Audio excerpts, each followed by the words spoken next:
YTN 뉴스 FM 슬기로운 라디오 생활. 안녕하세요. 아나운서 최영진입니다. 자, 문재인 대통령의 신년사를 전해드리느라 슬기로운 라디오 생활 조금 늦게 시작했습니다. 애청자분들의 양해 부탁드리고요. 자, 월요일 오전 출근 잘하셨는지요? 북극 한파로 인한 강추위가 계속되고 있습니다. 낮 기온도 서울이 영하 3도, 대전 영하 2도, 대구 0도로 추울 전망인데요. 옷 잘 챙겨 입으시고요. 자, 코로나19 신규 확진자가 451명 추가됐습니다. 41일 만에 400명대로 떨어진 건데요. 이처럼 신규 확진자가 대폭 감소한 데는 휴일 검사 건수 감소 영향도 일부 있는 것으로 보입니다. 언제든 3차 대유행이 확산할 수 있는 만큼 주의가 필요하고요. 슬기로운 라디오 생활에서도 몇 번 다뤘습니다만 소상공인 버팀목 자금이 오늘 오전 8시부터 온라인으로 접수를 시작했습니다. 1시간 만에 8만 명 이상이 신청했는데요. 오늘은 사업자 등록번호 끝자리가 홀수, 내일은 짝수인 소상공인이 신청할 수 있습니다. 내일부터는 홀짝 구분 없이 가능하니까요. 잊지 마시고 신청하시길 바라고요. 집합금지 또는 영업제한 대상이 된 소상공인은 각각 300만 원과 200만 원을 받을 수 있죠. 크진 않지만 조금은 힘이 됐으면 좋겠네요. 자, 오늘 1부는 이슈 인터뷰 시간입니다. 애플이 현대자동차의 애플카 협력 방안 논의를 제안한 것으로 전해지면서 자동차 업계가 뜨겁습니다. 관련 내용 알아보고요. 자, 2부는 슬기로운 언어생활 준비되어 있는데요. 엉덩이는 하나일까요? 두 개일까요? 최근 이를 두고 열띤 토론이 벌어졌다고 합니다.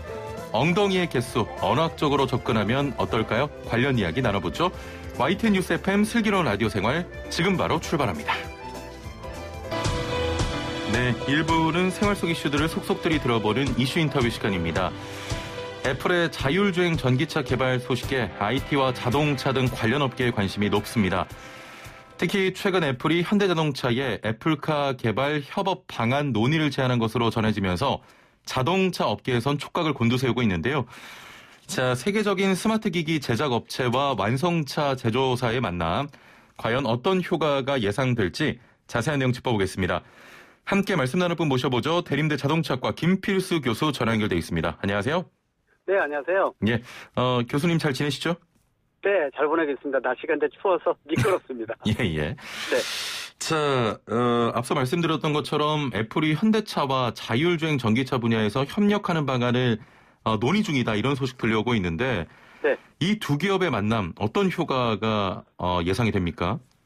상당히 큰 반향을 일으키고 있다고 보고 있습니다. 말씀하신 대로 일단 이 현대차 그룹 하면은 완성차에서 이제는 세계적인 글로벌 기업으로 떠오른 기술을 가지고 있습니다. 예. 또 애플 자체는 우리가 이 인류 역사상 가장 혁명적인 제품 하게 되면 바로 스마트폰을 얘기를 하는데, 스마트폰을 연 기업이 바로 애플이거든요. 예. 그래서 그 다음에 다음 세대는 모빌리티 쪽을 누가 지배하느냐라고 일종의 애플이 선언을 했다, 이렇게 보시면 좋을 것 같아요. 예. 따라서 이 애플에서 이러한 미래의 모빌리티, 우리가 말하는 자율주행 전기차입니다. 예. 이게 만약에 만들어진다, 또 이게 세상을 휘젓는다 하게 되면은 테슬라가 그날 당일날 주가가 떨어질 정도로 상당히 경쟁사라고 볼 수가 있기 때문에 예. 애플의 협력사, 애플이 과연 누구를 통해서 모빌리티를 만들 것인지, 또 그런 기업의 선택 중에서 현대차 그룹을 선정을 하고 이 협의를 제안했다라는 건 상당히 중요한 의미를 가지고 있기 때문에 현대차 입장에서도 장단점을 고려를 해서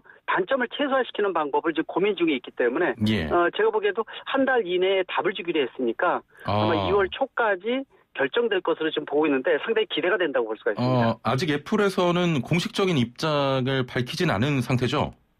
맞습니다. 지금 현재로서 현대차를 비롯한 몇 개 이 기업에다가 애플이 협의를 신청을 했습니다. 현대차만 신청한 건 아니거든요. 뭐 벤츠나 BMW 이런 곳 말씀하시는 맞습니다. 여러 군데다 아마 신청을 한 걸로 알고 있고, 또 현대차에서도 분명히 애플의 제안을 받았는데 아직까지는 초보적인 이 검토 단계다, 이렇게 얘기를 하고 있으니까 아직은 뭐 한 달 정도를 고민을 해서 답을 줄 것으로 지금 보고 있는데 이 여러 가지 시너지는 생각이 됩니다. 왜냐면은 애플이 현대차에다가 주문을 한 이유는 나름대로 글로벌 자동차 제작사 중에서 기술 수준도 선두 그룹이고요. 또 800만 대 생산에 대한 어떤 대량 생산 시스템, 또 효율적이면서도 또 현대차 그룹 하게 되면은 뭐 수전기차 말할 필요 없고 전기차도 올해 여름부터 이 GMP라는 전기차 전용 플랫폼을 통해서 최고의 완성도 좋은 전기차가 많이 생산되기 때문에 예. 이 시스템이 애플이 누구보다도 잘 알고 있다는 거죠. 예. 그리고 반자율주행 개념도 자율주행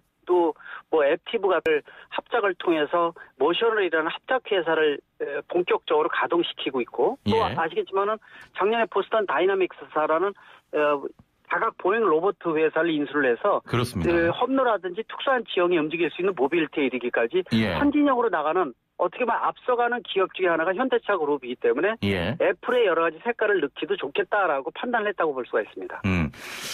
아니 그런데 그 애플에서도 배터리 등 자체 기술 개발이 좀 이야기가 돼 왔었거든요. 네. 기존 완성차 그 업체와 협업 논의설이 꾸준히 좀 이어지는 이유가 뭘까요?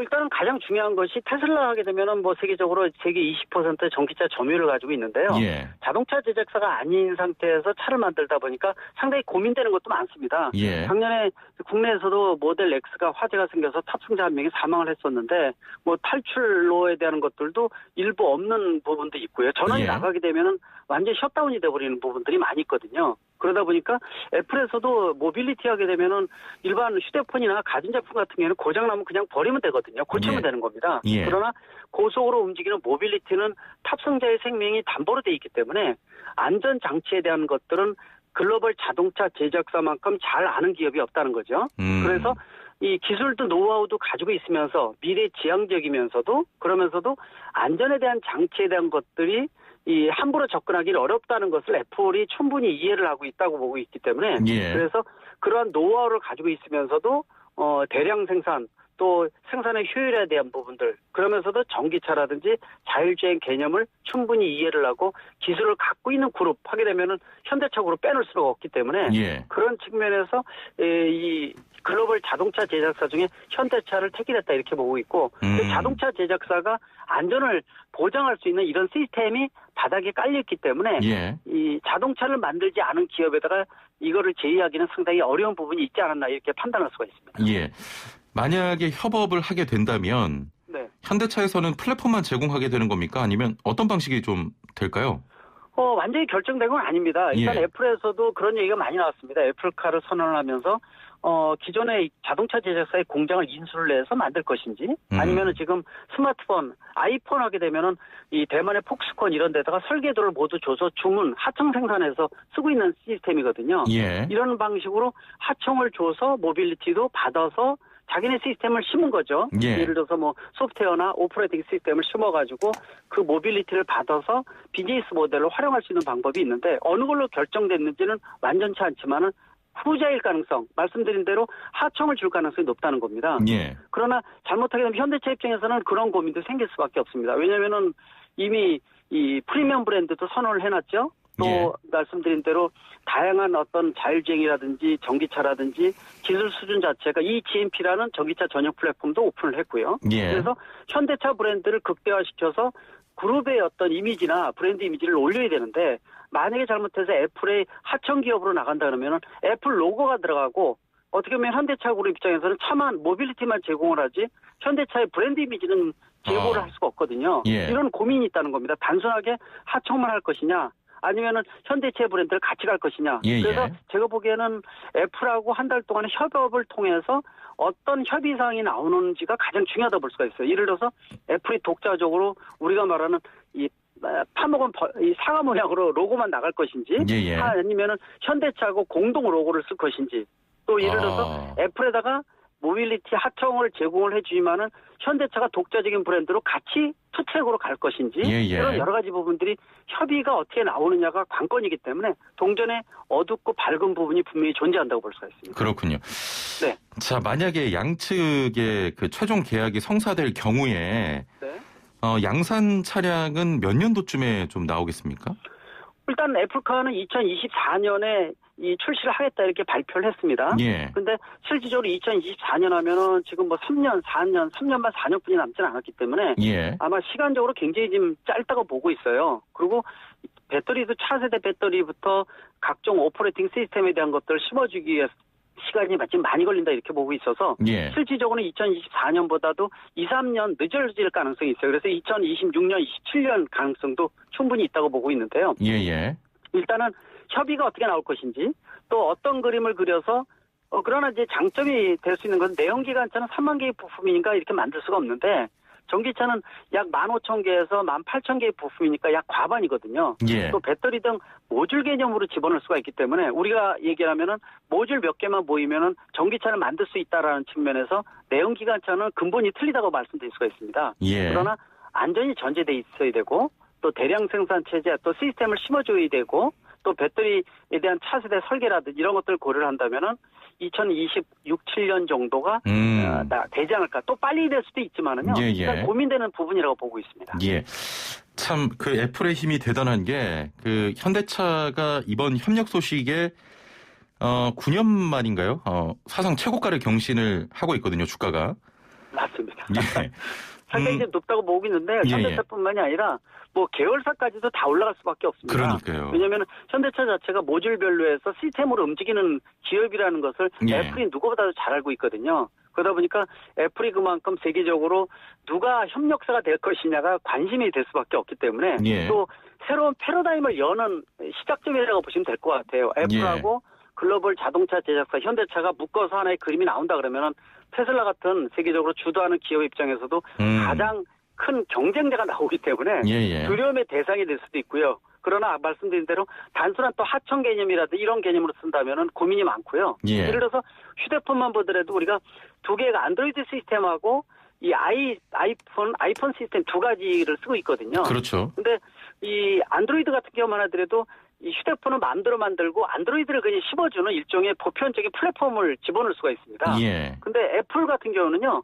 아예 제품 자체가 애플 로고가 찍혀야 되고 시스템을 애플로 다 집어넣어야 되기 때문에 하청 기업이라는 거죠. 그래서 운신의 폭이 굉장히 좁다는 것이 또 애플의 한 가지 단점이 아닌가 이렇게도 말씀드릴 수가 있습니다. 만약에 그 하청으로 그 계약을 하는 게 아니라 공동 로고를 뭐 한다든지 이런 식으로 계약이 되면 현대차는 전기차 시장에서 좀 선두 반열에 오를 수 있겠습니까?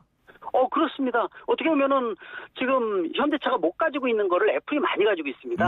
소프트웨어라든지 인공지능 쪽이라든지요. 또 새로운 배터리에 대한 기술에 대한 노하우라든지 이런 어떤 이 시스템에 대한 것들은 현대차가 시너지 효과를 가질 수가 있기 때문에 어떻게 보면은 두 기업이 협업을 통해서 누가 주도권을 주관할 것인지는 모르겠지만은 이런 제품이 나온다 그러면은 세계 최고의 제품으로 등극할 가능성이 있고요. 또 세계 시장의 모빌리티에서 혁신을 일으키는 굉장히 중요한 이 기업으로 떠오를 수 있을 겁니다. 그래서 상당히 좀 좋은 기회라는 것도 분명히 있는데 이 단순하게 어두운 부분을 얼마큼 최소화시켜서 긍정적인 부분을 이 수면 위로 올릴 것인가 이런 협약에 대한 내용이 어느 때보다도 중요하기 때문에 아마 지금 현대적으로 내부에서 머리가 좀 아플 겁니다.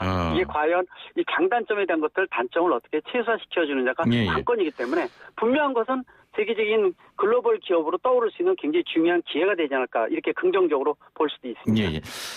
교수님 계속 말씀하셨지만 사실 현대자동차가 본인들이 개발한 그 차량용 운영 체제 OS죠. 이걸 모든 차종에 좀 실을 예정이라고 이전부터 밝히면서 애플과 구글을 견제해 왔습니다. 예전부터. 맞습니다.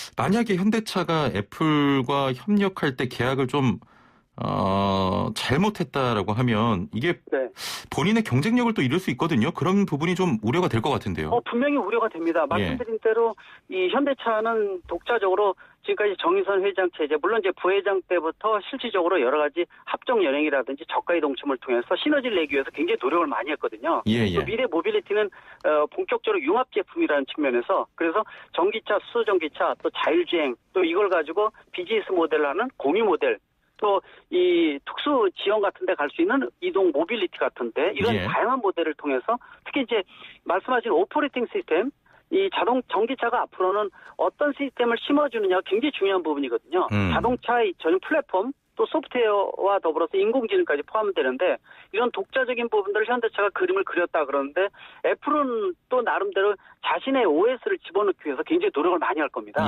따라서 그런 부분들을 얼마만큼 현명하게 대처를 하고 협의를 이끌어내느냐가 관점이라고 볼 수가 있거든요.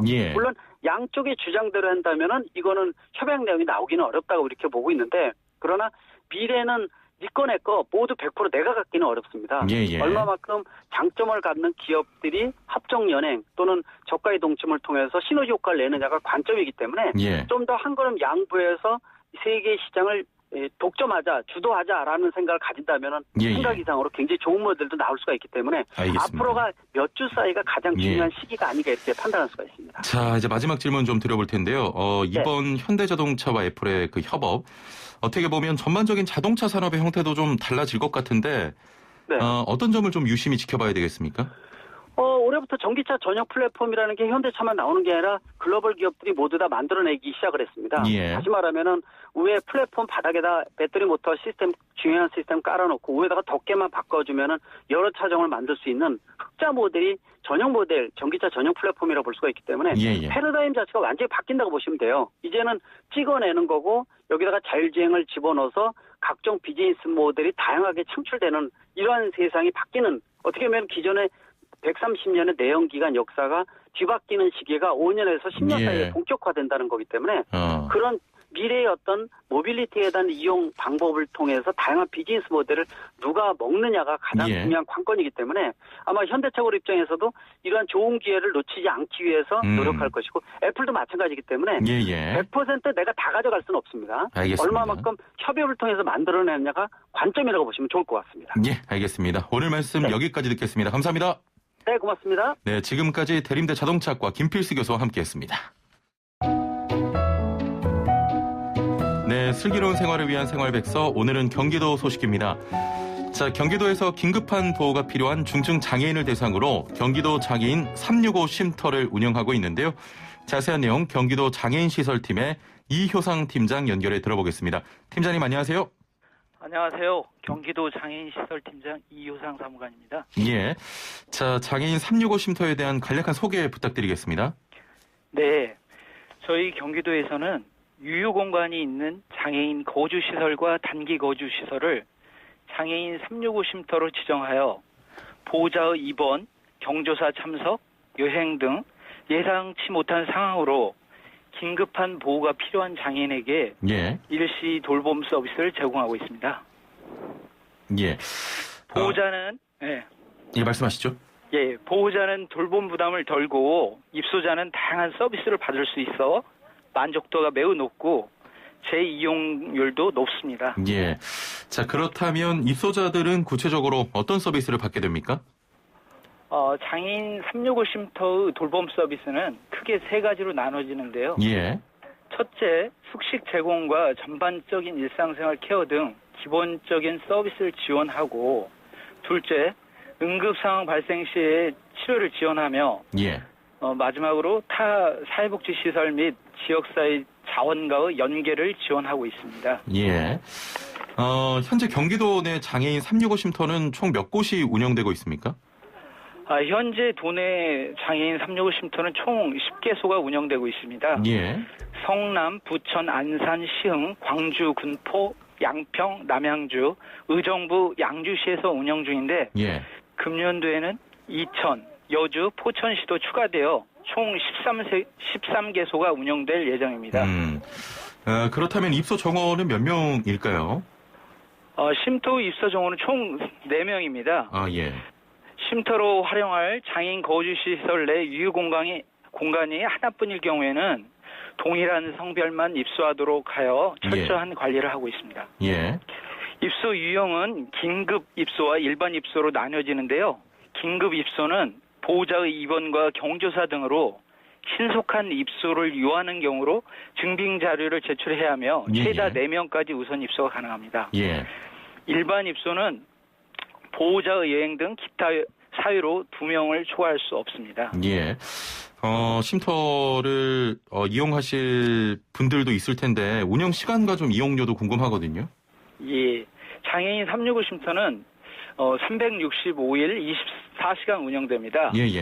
입소자는 일일 2만 원만 부담하면 되고 최장 한 30일까지 머무를 수 있습니다. 24시간 일주일 내내 운영되고 일일 2만 원, 최장 30일이다. 쉼터를 좀 이용하고 싶다면 어떤 절차를 거쳐야 됩니까? 이용을 원할 경우에는 365 쉼터를 운영하는 장애인 거주시설에 직접 입소 문의 및 상담을 거쳐 신청하면 되겠습니다. 예. 자, 그러면 쉼터 이용을 희망하시는 분들께 더 하실 말씀 있으십니까? 중증장애인 부모와 가족의 긴급한 돌봄을 지원하는 장애인 365 쉼터는 장애인 단체장애 건의를 반영해서 경기도가 2017년부터 최초로 운영을 지원하는 사업으로 많은 중증장애인과 부모들이 이용했으면 하는 바람입니다. 예. 경기도 내 중증장애인 부모와 가족 여러분, 코로나로 얼마나 힘드십니까? 예. 조금만 더 힘을 내시기 바라며 여러분을 응원합니다. 중증장애인과 부모 형제의 돌봄 부담 완화가 목적인 이 사업이 좀 더 활성화되고 더 나은 쉼터로 발전하기 위해서 더 많은 이용과 조언도 해주시기 바랍니다. 예. 여러분과 함께 더 나은 장애인 365 쉼터를 만들겠습니다. 예, 알겠습니다.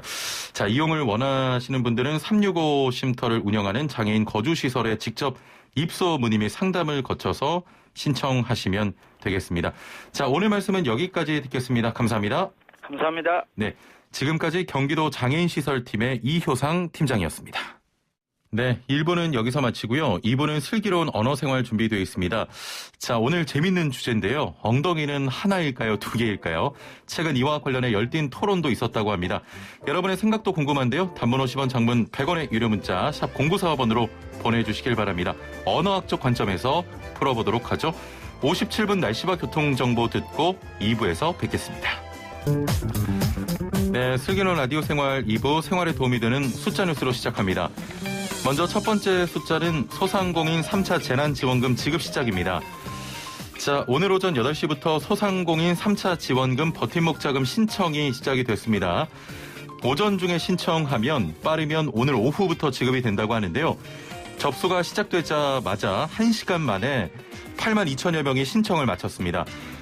신청자에게는 오늘 오후부터 차례대로 자금을 지급하며 일부는 내일 오전에 받을 수 있습니다. 접수 첫날인 오늘은 사업자 등록번호 끝자리가 홀수, 내일은 짝수인 소상공인이 신청할 수 있고요. 모레부터는 홀짝 구분 없이 신청 가능합니다. 자, 지난해 11월 24일 이후 정부와 지방자치단체의 방역 강화 조치로 집합금지 또는 영업 제한 대상이 된 소상공인은 각각 300만 원과 200만 원을 받는데요. 또 지난해 매출액이 4억 원 이하이면서 2019년 매출액보다 감소한 영세 소상공인은 100만 원만 받게 됩니다. 자, 스키장 등 실외 겨울 스포츠 시설과 숙박시설 등 연말연시 특별 방역 대상 시설은 오는 25일 이후에 받을 수 있습니다. 네, 두 번째 숫자 1000명 넘게 예배 본 세계로 교회입니다. 주말을 거쳐 오늘까지 코로나19 신규 확진자 수가 500명대 미만으로 떨어지긴 했지만 아직까지 전국적으로 거리두기 2.5단계가 시행 중이죠. 자, 모두가 더 긴장하고 있는 이 시기 대면 예배를 강행하는 교회들이 있습니다. 부산 세계로 교회에는 어제도 1000명이 넘는 사람들이 모여 예배를 받습니다. 이 교회는 해당 지자체에 6차례 고발해도 대면 예배를 강행해 왔는데요. 어제도 1000명 넘게 모였고요. 부산 강서구청의 경고에도 불구하고 오늘 새벽 또다시 대면 예배를 강행했습니다. 자, 그러자 구청 측은 시설 폐쇄 처분을 내렸는데요. 세계로 교회 측은 당장 집행정지 가처분 신청을 내겠다고 나섰는데 이 교회뿐 아니라 대면 예배 금지 지침에 맞서 행정소송에 참여하려는 교회도 현재까지 600곳이 넘는다고 합니다. 지난해 신천지 교회 사태를 겪으면서 교계에서도 깨달은 게 있는 줄 알았는데 아직도 이런 분들이 계시군요. 네, 세 번째 숫자 한파로 7천여 건 넘어선 동파 사고입니다. 오늘 아침 한파가 조금 누그러지기는 했지만 중부지방에는 영하 10도 이하의 추위가 이어졌습니다. 자, 이렇게 북극발 한파가 이어지면서 수도 계량기 등 동파 신고가 7천 건을 넘어섰다고 하는데요. 중앙재난안전대책본부는 강력한 한파가 몰아닥친 지난 6일부터 오늘 오전까지 수도 계량기와 수도관 등 신고된 동파 사고가 7,500여 건 집계됐다고 밝혔습니다. 하루 사이에 2,700여 건이 늘어난 수치인데요. 한편 전북 김제와 부안에서는 시설 감자 등 농작물 139헥타르가 얼었고 고창에서는 숭어 10만 7천 마리, 진안에서 염소 15마리가 폐사하는 등 농수 축산물 피해도 잇따랐습니다. 지금까지 생활에 도움이 되는 숫자 뉴스였습니다. 네, 2부는 어른이들의 슬기로운 언어생활 시간입니다. 자, 엉덩이는 한 개일까요? 두 개일까요? 이게 무슨 뜬금없는 질문이냐 하시는 분들도 계실 것 같은데 최근 인터넷과 SNS를 뜨겁게 달군 질문 중 하나입니다. 왼쪽, 오른쪽으로 나뉘어져 있기 때문에 왼손, 오른손처럼 엉덩이도 두 개라는 엉두파와 엉덩이는 붙어있기 때문에 합쳐서 한 개로 봐야 한다는 엉한파로 나눠져 열띤 토론이 이어졌습니다. 국립국어원과 해부학교실 등에 문의하면서 농담처럼 시작한 토론이 상당히 진지해졌는데요. 자, 여러분의 생각도 궁금합니다. 자, 엉덩이는 한 개다라고 생각하시는 분은 1, 무슨 소리냐, 엉덩이가 두 쪽인데 2, 문자 보내주시길 바랍니다. 단문 50원, 장문 100원의 유료 문자 샵 0945번으로 보내주시거나 애플리케이션 댓글창도 열려 있습니다. 자, 오늘 어른이들의 슬기로운 언어생활에서 함께 이야기 나눠보죠. 함께 말씀 나눌 고려대 국어국문학과 신지영 교수 전화 연결돼 있습니다. 안녕하세요. 안녕하세요. 최영진 씨 잘 지내시죠? 예, 교수님 잘 지내십니까? 네, 잘 지내고 있는데 이렇게 전화로 하니까 조금 낯설긴 하네요. 그러게요. 이렇게 같이 보면서 해야 되는데요. 네, 맞습니다. 예. 하지만 우리 그 어른이들 열심히 문자 보내주실 거라고 믿고요. 코로나 빨리 잠잠해져서 다시 스튜디오에 나갈 수 있었으면 좋겠습니다. 예, 그런 날이 이제 얼마 남지 않은 것 같습니다. 저도 그렇게 생각합니다. 예, 조만간 모시겠습니다. 네, 감사합니다. 예, 정말 뜬금없는 질문입니다만 엉덩이가 한 개냐 두 개냐 저도 우리 작가가 이런 주제를 이야기하길래 이게 뭔가 싶었거든요. 근데 이게 뜨겁게 논쟁이 될 만큼 좀 의견이 나뉘었다면서요? 네, 맞습니다. 굉장히 뜨거운 논쟁이었고요. 11월 30일 날 이제 이 논쟁이 시작돼요, 한국에서. 그래가지고 이제 그 아이돌들이 하는 어떤 딩고 뮤직이라는 곳에서 아이돌들한테 이제 질문을 합니다.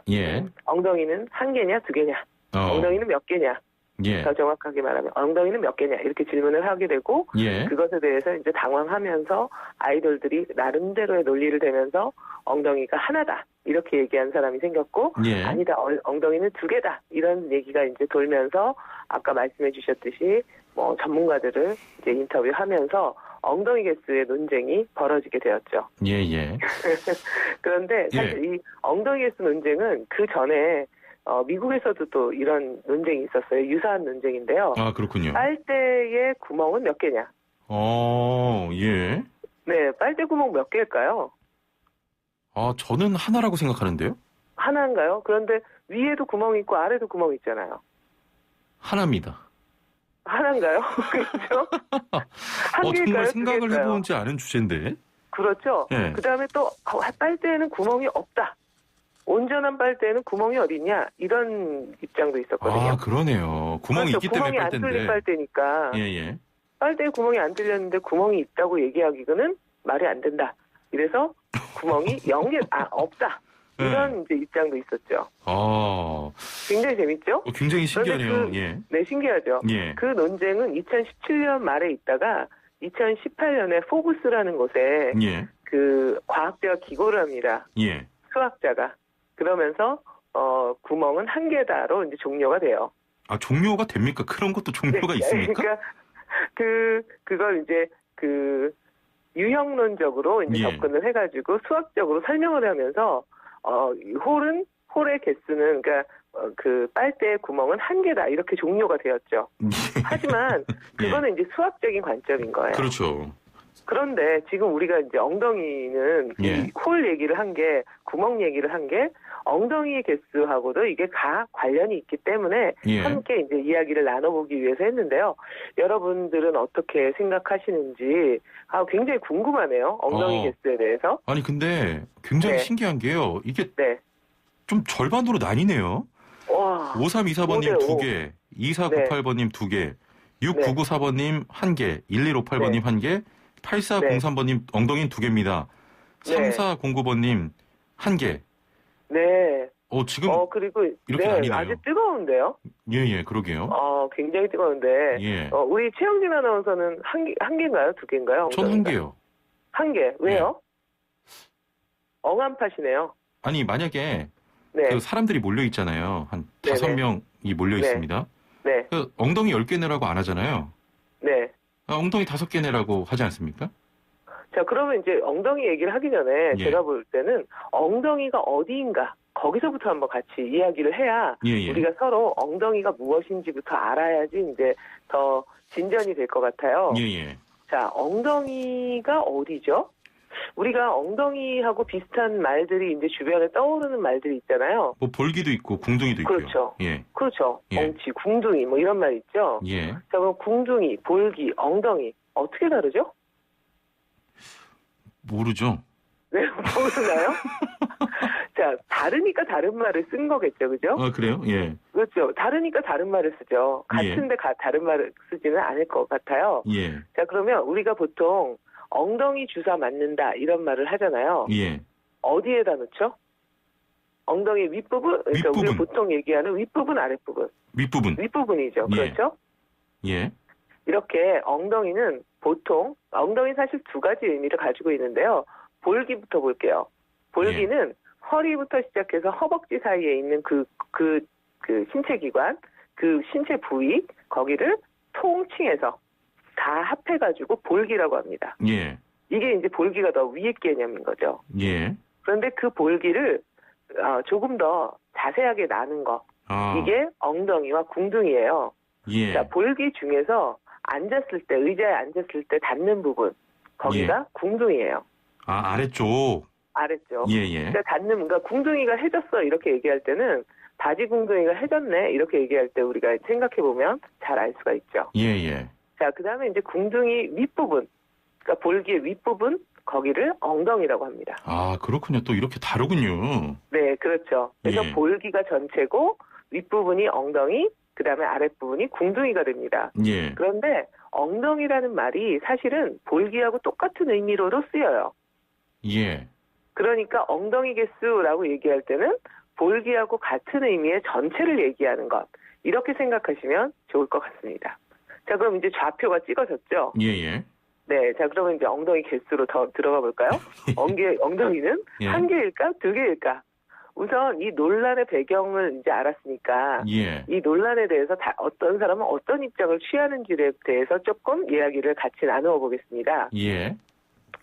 우선 이 논란을 이제 하기 전에 이제 이게 2020년 그러니까 불과 얼마 안 됐던 11월 30일 날 이 논란이 이제 그 온라인상에서 굉장히 뜨거워지면서 12월 초에 이제 막 이제 한참 이야기가 됩니다. 엉한파와 엉두파가 나뉘어가지고 서로 이제 논쟁을 벌이죠. 예를 들면 엉덩이가 한 개다라고 얘기하는 건 최영진 아나운서가 얘기했듯이 그런 의미로 ong덩이는 하나다 이렇게 얘기하는 사람이 있었고 아니다 엉덩이는 왼쪽과 오른쪽이 있지 않냐. 그러면 이거는 두 개가 아니냐. 이렇게 이제 얘기하는 사람들이 팽팽히 맞섭니다. 굉장히 재미있는 논리를 가지고 막 맞서게 돼요. 그렇죠. 저는 사실 이게 국립국어원의 온라인 가나다를 찾아보니까 2014년에 어떤 사람이 물어봐요. 사람의 엉덩이는 몇 개인가요? 이렇게 물어보기도 하고 2017년에도 또 친구들과 대화하다가 엉덩이 개수에 논쟁이 벌어졌어요. 빨리 이걸 좀 해결해 주세요. 그렇게 얘기하면서 국립국어원에다가 그 질문을 던집니다. 그랬는데 국립국어원에서는 뭐라고 얘기를 할 수는 없지만 한 개인 것 같다 이렇게 이제 답변을 내리죠. 그런데 최근에 이제 엉덩이 문제가 벌어지면서 그 문제에 대해서 해부학적으로 접근하고 싶은 사람들이 생겼어요. 그래서 정민석 아주대학교 의과대학 해부학과 교실에 계시는 정민석 교수님이라고 저도 개인적으로 뵌 적이 있는데 해부학적으로 굉장히 이제 깊이 있는 분이신데다가 만화로 직접 만화를 그리세요. 그림을 되게 잘 그리시거든요. 그래서 만화로 해부학을 막 이렇게 해가지고 해부학적인 개념들을 일반인에게 전달하는 그런 일들을 하고 계시는 분인데 그분에게 트위터로 이제 질문을 보냅니다. 엉덩이는 몇 개인가요? 해부학적으로. 그랬더니 해부학적으로 몇 개인가요? 그랬더니 정민석 교수님이 엉덩이는 두 개다. 아, 두 개다. 이렇게 아주 단호하게 말씀을 하십니다. 왜냐하면 해부학에서는 대칭이 있는 구조물을 두 개, 한 짝 이렇게 돼 있으면 이거는 두 개이기 때문에 엉덩이는 대칭이 있는 구조물 두 개가 있지 않냐.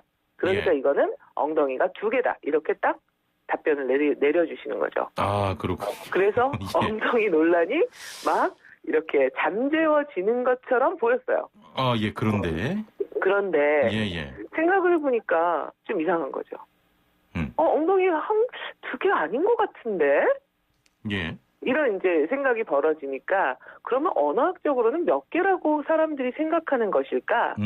세부학적으로는 두 개가 맞겠지만 언어학적으로는 몇 개지? 이렇게 이제 생각을 하기 시작한 거죠. 아, 그렇군요. 그래서 이제 제가 언어학자로서 엉덩이가 몇 개라고 우리가 생각을 해야 될까? 생각하고 있는 것일까? 우리가 생각해야 되는 게 아니라 생각하고 있는 것일까를 한번 생각해 본 거예요. 그래서 오늘 우리 어른이들과 엉덩이 개수 문제가 그게 그냥 시답지 않은 논쟁이 아니라 우리의 언어에 대한 이야기를 해주는 거다. 이 얘기를 같이 이제 한번 깊이 있게 얘기를 하고 싶어서 이제 엉덩이 개수에 대해서 우리가 재미있는 접근, 그 다음에 흥미로운 어떤 결론 이거를 마련해 보자. 라는 이제 취지로 이 엉덩이 개수 문제를 이야기한 거죠. 알겠습니다. 지금 의견들이 굉장히 많이 들어오고 있는데요. 네네. 하나마루님께서는 엉덩이 한 개요. 팬티를 왼쪽 오른쪽 엉덩이로 나눠서 입지 않잖아요. 라고 하셨고. 네네. 주니찬이 파파님께서는 엉덩이 한 개요. 힙스라고 안 하잖아요. 라고 하셨는데 엉덩이는 영어로 힙스가 맞죠? 네, 그렇죠. 아주 좋은 이야기를 해주셨는데요. 엉덩이가 몇 개인가가 사실은 언어를 바라보는 그 사용자들마다 다를 수 있다는 거예요. 그래서 우리가 어떤 언어는 언어마다 이제 세상에 존재하는 사물들이 있잖아요. 이 사물들을 인식하는 거는 그 언어권 화자마다 인식이 좀 다를 수 있어요. 어떻게 그 사물들을 범주화할 거냐, 이게 좀 다를 수 있거든요. 어떤 언어에서는 세상에 존재하는 사물들을 성별이 있다고 생각해요. 그래서 불어가 그렇죠, 불어가. 그렇죠. 아주 대표적인 게 불어죠. 최영진 아나운서 말씀하셨듯이 불어가 아주 대표적인 언어입니다. 그래서 불어를 배울 때는 전 세상에 있는 물건을 여성인지 남성인지 이거를 구분해서 불란서 사람들이 생각하는 대로 생각해야 불어를 잘할 수가 있어요. 그런데 우리나라 사람들은 전 세상에 있는 물건을 여성이 있고 남성이 있다라고 생각하지 않잖아요.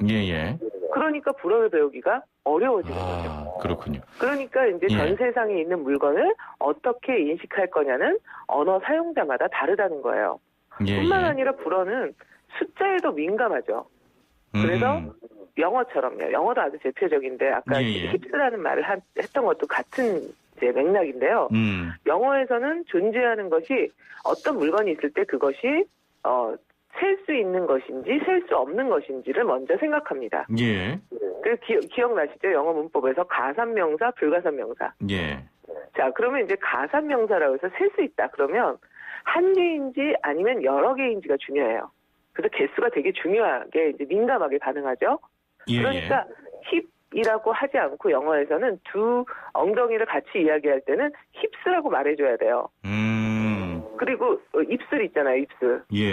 입술도 영어에서는 립스라고 얘기를 하죠. 복수로 얘기합니다.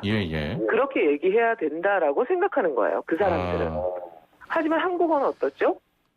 그냥 그렇게 나누지 않잖아요. 그렇죠, 나누지 않죠. 한국어는 그러니까 성이나 성별에 따로 이렇게 해가지고 범주를 하지도 않고 물건들을 그다음에 입술이나 뭐 이런 것처럼 세상에 존재하는 물건들을 개수로 해서 하나이냐 두 개 이상이냐가 별로 중요하지 않은 언어예요. 한국어는 약간 그 숫자에 그렇게 민감한 것 같지가 않습니다. 민감하지 않죠, 당연히.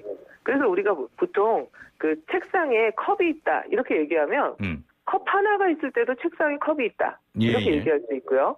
그 다음에 책상에 컵이 5개 있어도 책상에 컵이 있다 이렇게 얘기할 수 있죠. 자, 그렇지만 영어로 말할 때는 그렇게 말하면 안 돼요.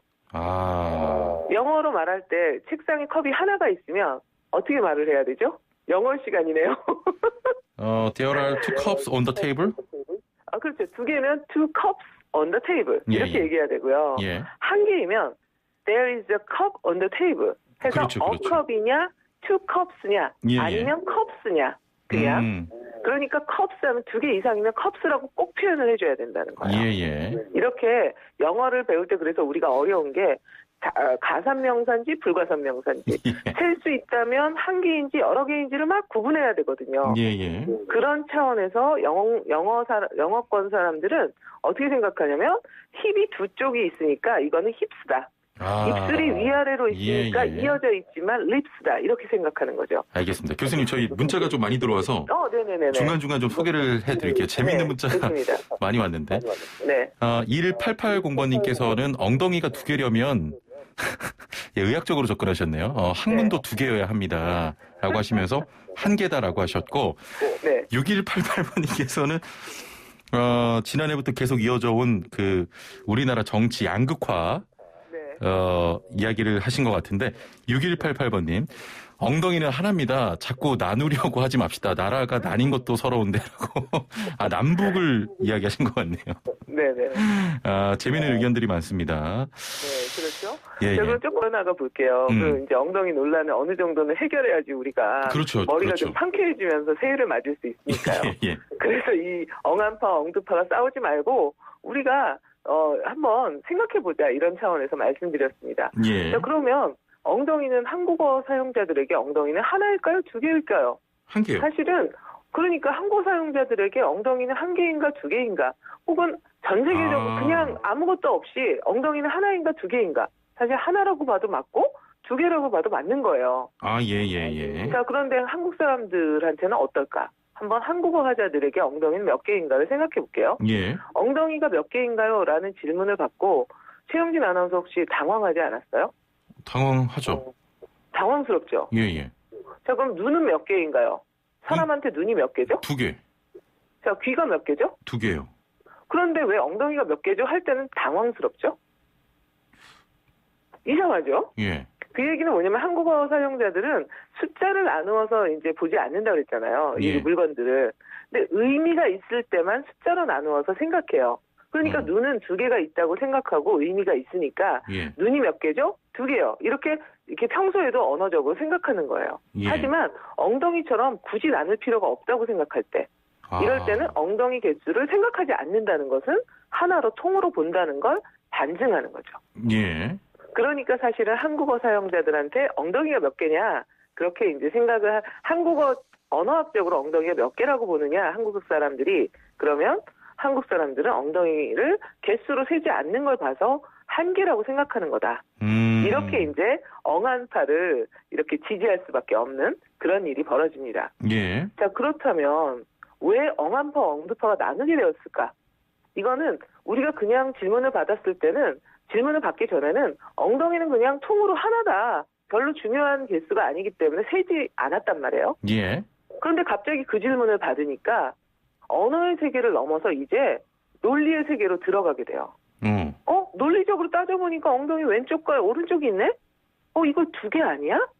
이런 생각이 밀려오는 거죠. 굳이 셀 필요가 없는 것을 세지 않았는데 그 개수를 세려고 하는 순간부터 그렇죠. 이게 갑자기 이렇게 논쟁이 되는 그런 거군요. 그렇죠. 그러니까 언어의 세계를 넘어서 논리의 세계로 들어가는 거죠. 그런데 이 논리의 세계는 엄격한 기준이 필요해요. 그러니까 정의가 필요한 거예요. 지금 우리 어른이들이 많은 문자를 보내주시면서 그 이유들을 이야기하잖아요. 그 이유들이 바로 논리의 세계인데 이 논리의 세계에서는 기준이 필요해요. 그러니까 다리 왼쪽 다리와 오른쪽 다리 위로 쭉 가니까 또 뼈도 왼쪽 오른쪽이 따로 있어요. 그렇죠. 그러면 그걸 기준으로 해가지고 하면 그러니까 아까 해부학에서는 해부학적 기준이 있었죠. 그 기준에 따라서 엉덩이는 두 개가 되는 거죠. 그런 식으로 이제 기준을 어디에다 두느냐에 따라서 한 개일 수도 있고 두 개일 수도 있게 되는 거죠. 그렇게 해서 이제 논리의 세계라면 기준을 먼저 정하고 논쟁을 해야 되는데 언어의 세계와 논리의 세계가 막 합쳐지니까 기준을 정하기도 전에 논쟁을 하니까 서로 다른 기준으로 논쟁을 하게 된 거예요. 그러니까 답이 나올까요? 안 나오죠. 그렇죠. 그러니까 이게 그러니까 논리의 세계이냐 언어의 세계이냐에 따라서 다른 답이 나올 수 있고 논리의 세계도 어떤 기준으로 숫자를 셀 거냐에 따라서 기준을 먼저 정하고 논쟁을 하면 답이 나오지만 기준을 먼저 정하지 않았기 때문에 서로 다른 기준으로 논쟁을 하다 보니까 이게 논쟁이 된 거다. 이렇게 얘기를 할 수가 있겠습니다. 그래서 사실은 일상 언어로는 과학적인 표현을 하기가 어렵습니다. 왜냐하면 일상 언어라는 건 정의가 서로 다를 수도 있고 표현이 모호하고 중의적일 수도 있잖아요. 그래서 과학의 세계를 표현하기 위해서는 과학자들이 일상 언어를 가지고 표현할 수가 없다라는 생각을 했고, 그래서 그 과학자들이 서로 소통을 하기 위해서 과학을 위한 언어를 새로 만든 거죠. 그게 바로 수학입니다. 예. 그래서 수학은 하나의 수식으로 표현하면 하나의 의미밖에 안 나오는 거죠. 예. 그러니까 수학은 논리적인 세계를 표현하는 언어다. 이렇게 얘기를 하면 좋지 않을까 생각합니다. 예. 하지만 엉덩이 개수 논란을 보면서 이거는 무의미한 논쟁이 아니다. 우리 어른이들이 그렇게 생각을 했으면 좋겠어요. 좀 유의미한 논쟁이었습니다. 그렇죠. 유의미한 논쟁이었죠. 예. 왜냐하면 이렇게 그 덕분에 언어의 세계가 있고 논리의 세계가 있구나. 언어의 세계에는 그 언어를 사용하는 사용자들이 세상을 보는 눈이 담겨져 있어서 어떤 언어는 이렇게도 볼 수 있고 어떤 언어는 저렇게도 볼 수 있겠구나. 알겠습니다. 이걸 통해서 언어를 우리가 배울 때도 이런 것들을 참고하면 좋겠구나. 이렇게 결론이 내려졌으면 어떨까 생각해봅니다. 알겠습니다. 오늘 시간 벌써 이렇게 많이 흘렀는데 8090번님 그 엉덩이가 붙어 있잖아요. 복숭아가 하나지 두 개입니까? 4821번님 엉덩이는 한 개, 그러나 볼기는 두 개. 얼굴과 비교해 보면요. 얼굴은 하나지만 볼은 두 개잖아요. 라고 하셨고 995번님 한쪽 엉덩이가 작거나 크면 짝꿍둥이라고 하죠. 그래서 엉덩이는 두 개입니다. 자, 오늘 엉한파와 엉두파로 나눠서 토론해봤는데 오늘 언어생활 굉장히 재밌었네요. 자, 오늘 말씀 여기까지 좀 듣도록 하겠습니다. 감사합니다. 감사합니다. 자, 지금까지 고려대 국어국문학과 신지영 교수와 함께했습니다. 네, 4979번님께서는 엉덩이가 한 개든 두 개든 멋이 중한디라고 하셨는데 20분 동안 토론했는데 그래도 의미 있는 오늘 방송이었습니다. 자, 마지막 곡으로 샤키라의 힙스 돈 라이 전해드릴게요. 엉덩이는 거짓말을 하지 않아요란 노래입니다. 자, 내일 뵙죠. 최영진이었습니다. 고맙습니다.